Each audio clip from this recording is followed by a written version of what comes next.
Well, I think I got politicized through teaching. I was elementary school teachers, and there were a lot of inequities in and around kids who were monolingual and how they got tracked. And the school district wasn't very responsive in those days to those kind of issues, never mind gay issues. So that's when I got involved in community politics on a grassroots level around education issues. And then that kind of complemented the percolating gay movement that was happening. I wasn't out, but if you didn't know that I was gay, then there wasn't much salvaging I can do.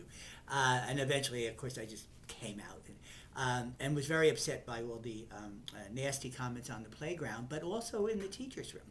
A lot of homophobia in the teacher's room in those days. And, with the advent of Harvey Milk and the gay movement, we were right in the middle of it. My friends, Ron Lanza, Hank Wilson, and we all had a teaching background. So we took some direct action and formed the Gay Teachers Coalition. And we always amped up our numbers when we were talking to people because there wasn't a lot of teachers who wanted to be out at that time. As a matter of fact, there are many closeted teachers who did not help us and actually obstructed, particularly the Speakers Bureau. And that was always upsetting to us, but we learned. So through the activities of the Gay Teachers Bureau, we got anti-discrimination. There was an anti-discrimination clause in the school district. We kind of got a gay, lesbian included in that, and that was good. And then we were fighting to get some curriculum. And I think it was Hank Wilson who had the idea, speakers bureaus are good, and I said, oh no, that reminds me of the Rotary Speakers Bureau. He said, no, maybe we could make some headway in the schools. And, since we had gotten those little benchmarks, the non-discrimination clause and everything, so of course we had more asks, and that was one of them. And they really could not refuse us, the school district. So we played it rather loose in the beginning. We had a core of people, Jocelyn Siegel. I'm sure that Lanza went in one time because he was a very good speaker. And Hank did it too, although we had to remind Hank to wear socks and put shoelaces in his shoes. He was very, very dedicated and very, very active. There was sometimes those minor things did not bother him. And we got the most help from my straight teacher friends. We went to Mission High. And, I was always nervous about it. I always thought I was going to get killed, frankly. And I was with Jocelyn Siegel. She's much younger, very, very self-possessed young lesbian, just of color. And she was so cool that she calmed me down. And so we went up and we did our raps. And, the kids had the same kind of questions, I think, that everybody's familiar with. And then they wanted to get on the anatomical and all that and penetration. That's not what we're talking about. So, a little later on, we found out through a supermarket tabloid called The Inquirer that somebody, maybe the teacher or somebody at that school, leaked this whole thing to The Inquirer, and they treated it as a tabloidization. So they had a picture of me and Tom Ammiano in San Francisco schools teaches gay positions, and it was all spun with bias about we were recruiting all the nonsense. So I guess it was a red badge of courage, and it didn't really seem to affect the success of the bureau. Hank and I wanted to move on to different things, and it really would take organization to make this thing work and be sustainable. And we always had to call the same 5 people. But we got good reviews, and eventually with the Community United Against Violence, which was formed out of the DA's office, there was funding available, and there was also the opportunity to have a real phone and respond and do a schedule, rather than writing things on matchbooks and running at the last minute to some high school. So it was a very, very heady time, a very wonderful time. It had its challenges, but it also had a lot of gratification because it was very hands-on, and the difference that you might be making, you would see right in real time. So that was great. A little later on, there was a terrible incident that happened. An out gay teacher invited the Speakers Bureau in, and what we didn't know at the time was there was, for better use of the word, a plot by some right-wing people to kind of discredit the Speakers Bureau and gay involvement in schools. So what they did, there was another town somewhere up north, and then they did it here in San Francisco. They had a kid in that class, and as soon as it was, then this happened in both places, different kids, different fathers.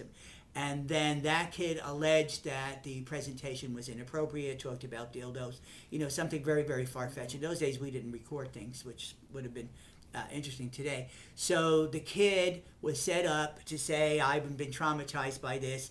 Then the father made a lot of noise about it. They happened to live in my neighborhood. And at one time, because I was fighting back what they were trying to do, discredit the Speakers Bureau and get that teacher fired, they kept it up for a while. How the scenario that they used, then we became aware of. Someone called us and said, they're doing the same thing in this other town. And as I said, it's a different father, a different kid, but accused the teacher. Anyway, we withstood that, and I'm very happy with that. And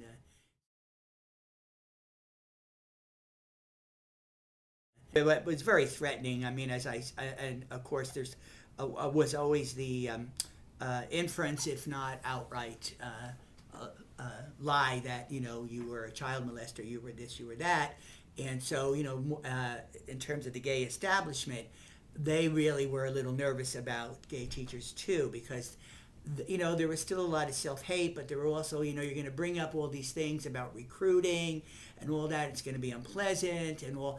But there were those of us who felt, in context with the times, there was a lot of rebellion in the air, especially in the Bay Area. We felt it was time to, you were a teacher for all kids, and yet you saw kids that your radar told you probably were gay, or you saw something similar in your own childhood, and yet you were supposed to be prevented from reaching out to them. And that's not what public education is about. It certainly isn't a humane policy. Then the ability here in San Francisco to kind of turn out your internal homophobia and expedite it, like the nuns say, and then you knew, I might lose my job, I might do, but this is the right thing to do. And there was also support, especially among the young straight teachers that I knew at that time. We were both young teachers. We had that in common, and very zealous about teaching. So it was a perfect storm, and when the Speakers Bureau was floundering, we always managed to do a Hail Mary, and in a way that's a tribute to it. Not the people, of course, but just what it meant. That it didn't fold and go gently into the night.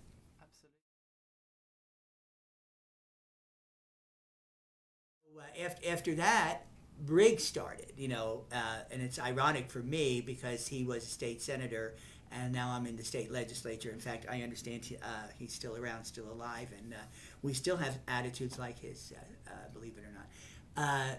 And so we were, I think, vested in strategy about that, how to fight back and what the responses were, and the accusations, et cetera, and so forth. So that was helpful, and when we organized around that issue, especially in the Bay Area. And then, Harvey Milk, this was his time, and so he took this on. He had always been very, very, very supportive of gay teachers, even when there were those who said, oh, you should stay quiet, you're just going to rock the boat and all. Got a very high profile, this issue, and got a lot of support. And that was a wonderful victory. And that was without the internet, and that was without social media.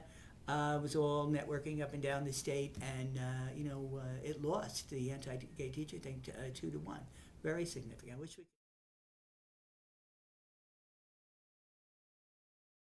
I had forgotten about this.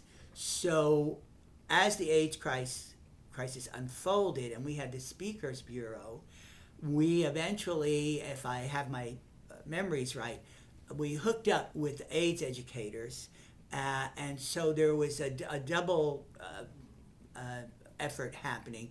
And I think we decided when the AIDS educators went in, which was a big victory because the school district very slow on these things, glacial. When they went in, they got all the kind of questions you get because they'd never met a gay person if the AIDS person educated. So we decided first we'd have the Speakers Bureau present, so they get all the questions out of the way, or most, and what the temperature was in the class and with the teacher. And then maybe the next week or so, then the AIDS educator would come in. I think so sometimes when you have an idea, a little hair pops up, and then you follow through on it. It'll take root, and so we owe a lot to Hank Wilson, for his creativity around this and his commitment to it.